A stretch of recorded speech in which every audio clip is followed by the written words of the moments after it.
Spiral Abyss, Genshin's in-game content for crazy people such as myself.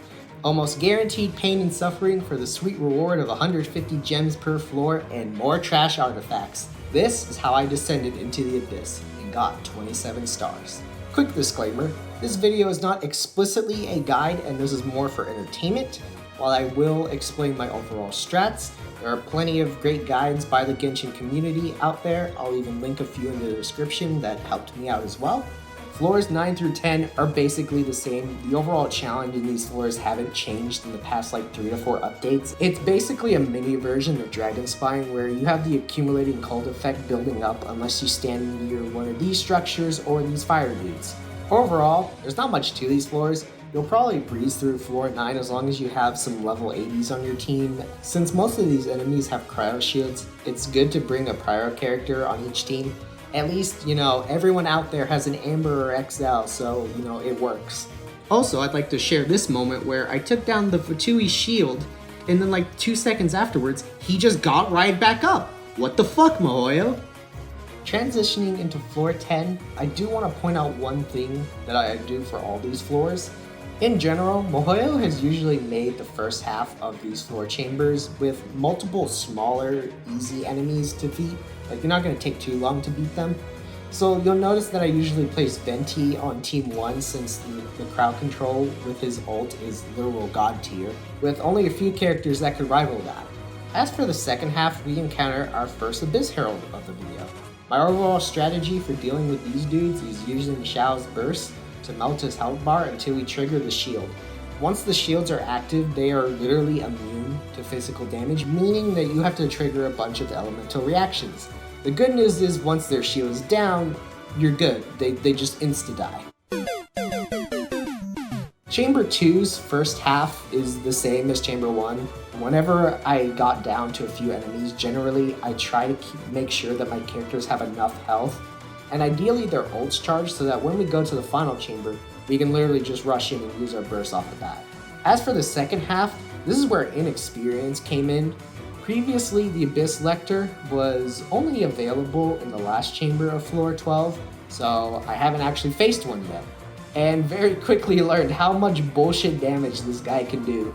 The ult draining was also annoying, but it doesn't really matter when you just drop dead. All I needed to do was switch Ganyu and KF across teams. Since for the Lector, I wanted to play it safe and be at a distance so that I could react to its attacks in time. Chamber 3, oh boy, because when I saw the first half, it's just an ice cube. I laughed because they were practically just giving us the win. Oh, how dumb I was. So for those who don't know, the hypostasis bosses have sort of a second phase. If you beat the second phase, you're good, there's not much you have to really do after that. Now for this boss, you need to launch these back at the cube to break its shield. Since the balls were spread out pretty far, I figured it was faster to just launch 2 of them and then burst the remaining bit down with Klee, which usually helped, and that's usually how I did this first half. Second, speaking of Klee, I was still new to using her. Through many failed runs, I did learn how to play Klee more efficiently. The hardest part of playing her, especially when you're under the pressure from time, is seeing that little flower icon which boosts my next charge attack and doesn't consume stamina. Also, yes, during the first round I did this when Klee was still level 80, I'm sorry. Third, a lot of good runs for this first half was due to some good attack pattern RNG. At the start, it always does this spinny move, and I never want to get hit by this because it's going to apply cryo, slowing my movement speed. So if I got hit, I instant reset. Ideally, I don't want this thing to do this move more than 3 times in a row. And ideally, when it finishes its animation, I am close enough to it that I can start just stacking damage with Klee. It may seem small, but the little stuff really adds up, and every second counts on Chamber 3 for any of these floors. For its other attacks, you also could just basically be directly under it without getting hit most of the time, which is just a huge time saver to stack more damage. It was still doable. Unfortunately, struggle didn't end there. This asshole is probably one of the worst enemies to face in Domains and Abyss. It's like miHoYo themselves just flip a switch for them to just go from 0 to 100 and insta one-shot you. Actually, now that I think about it, I usually die to this guy every time I play Xiao. Alright, I'd be lying if I didn't say my victory was due to a little good RNG, mainly my crit rate. Look, 40% is the best I was able to do for Zhao at the moment, okay? Don't bully me too hard in the comments. Bennett and Zhongli did everything in their power to make sure Zhao could live long enough to spam more plunging attacks. Yeah, Ganyu didn't really help too much in this fight, aside from ulting to get a little bit extra damage since the enemy has increased cryo res. Yeah, feels bad, man. I didn't record the second round of this floor, but it was also literally a second off from the 7-minute mark. This was it. 3 chambers, a broken buff for animal characters.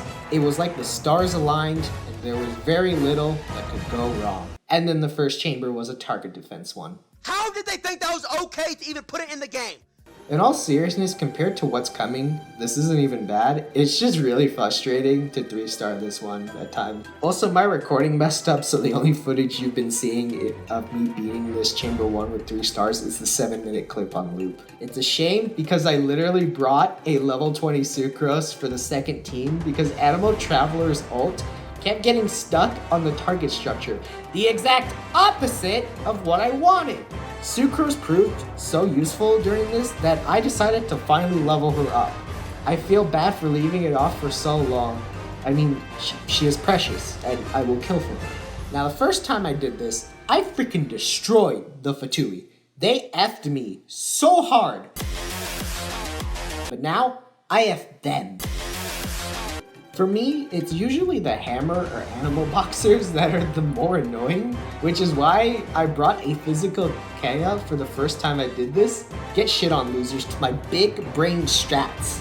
And then when I switched the teams to deal with what's coming up in Chamber 3, I forgot to bring a cryo to deal with the hammer guy, so it took longer and I had to be a bit more careful. Also, I didn't realize till this run that the Electro Hammer guy has a buff that drains some of my energy, so yeah. Thanks, Mahoyo. I hate it. Again, the second half was easy just because the swirl from Zhao's burst, while these Fatui were right next to each other, was just chef's kiss. Finally, some good fucking damage. And finally, what we've built up to. This took so many tries. I probably lost my sanity so much that I was probably numb by the end. What you're seeing are the successful runs, so let's break it down. Number 1, there's actually a very easy strat you can abuse to cheese the hunter. If you suddenly increase your elevation with any character, the hunter will go into the air and you can just shoot him down without fail. Number 2, your boy had to get good at landing headshots. Not hard since the target is pretty obvious, but it was mostly me being able to do it under pressure while they were attacking me and ideally not missing more than 1 shot. If I messed up 2 shots back to back, instant reset. Number 3, abuse the swirl. More importantly, positioning with Venti mattered more here since my ult doesn't really suck up these guys even if they're downed. Sometimes it strangely did, but it took a lot of trial and error to get my positioning right. And yeah, I admit, even in the good runs, I still messed it up plenty of times. Overall, the strat was to cheese the hunter from the start. I had a shield to protect me and give me a nice window to make my shots count. If I could, I'd try to down the guard next to the hunter before switching to Klee and Venti for their burst. Get as much damage as I could, then basically repeat. The hunter during most of these runs went down way faster than the guard, which kinda surprised me. Also, I'm new to having Barber use Dragon Tails as her weapon for the attack boost, so when I did remember during the runs, I would switch to her for E for heals, and then switch to Klee so she could get the attack boost. I'd try and save Zhongli's ult to either buy time for Venti's cooldown, or if the guard started doing its stupid spinning move. I hate this shit, but you know, it is what it is. This honestly was the mind break part for me. Legit, the only reason I had 2 successful runs that I had was because by some miracle, I managed to optimize the first half to be within 60 to 70 seconds. Now, on their own, the Abyss guys are manageable, but when there's more than one, let alone one of each, That's when it gets really heated and I really considered the uninstall button. I admit a lot of failed runs was just me playing bad, no surprise, and not optimally switching between characters to make sure that an element was applied before triggering a swirl. This only matters when their shields aren't up. Another problem that was more prevalent during my second time was that they would not stay close enough together to where Zhao could burst both of them down. Legit, I needed both to have their shields come up around the same time for this to work. They also weren't always staggered as much, which ruined a lot of runs. The successful runs were only that way since I had 2 minutes to finish this chamber. As long as I got them to their shields before 1 minute, it was doable because as I learned from researching, the best way to break these shields, it's more about the number of elemental reactions that you do than the damage itself. I'll link a video explaining this better than my dumbass can, but that's basically the reason why these guys are hard to 3-star in Abyss. Their shields are so dummy thick. Fortunately, the Lector died first in both successes, since the Herald is a lot easier to trick, and Ganyu can just freeze him if he gets out of hand. Also, I don't know why Sucrose's ult picked up Hydro in the swirl reaction, other than just the timing with Cryo-Element being removed by previous reactions. Either way, I finally accomplished the milestone goal of mine of getting 27 stars in Abyss. I got my 450 gems and more artifact food. Yeah, 0 out of 10, can't wait to do it again. I'll end this video off by showing my character builds. Gonna be honest with you, they're pretty meh for the most part, like I have a few good pieces here and there.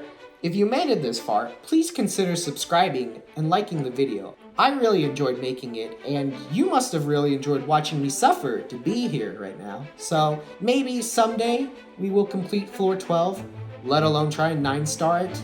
Leave a comment below how far you've gotten in Abyss. I do read all the comments and would love to interact with some of you. I'll let the rest of the build showcase play out, but until then, see you in the next video.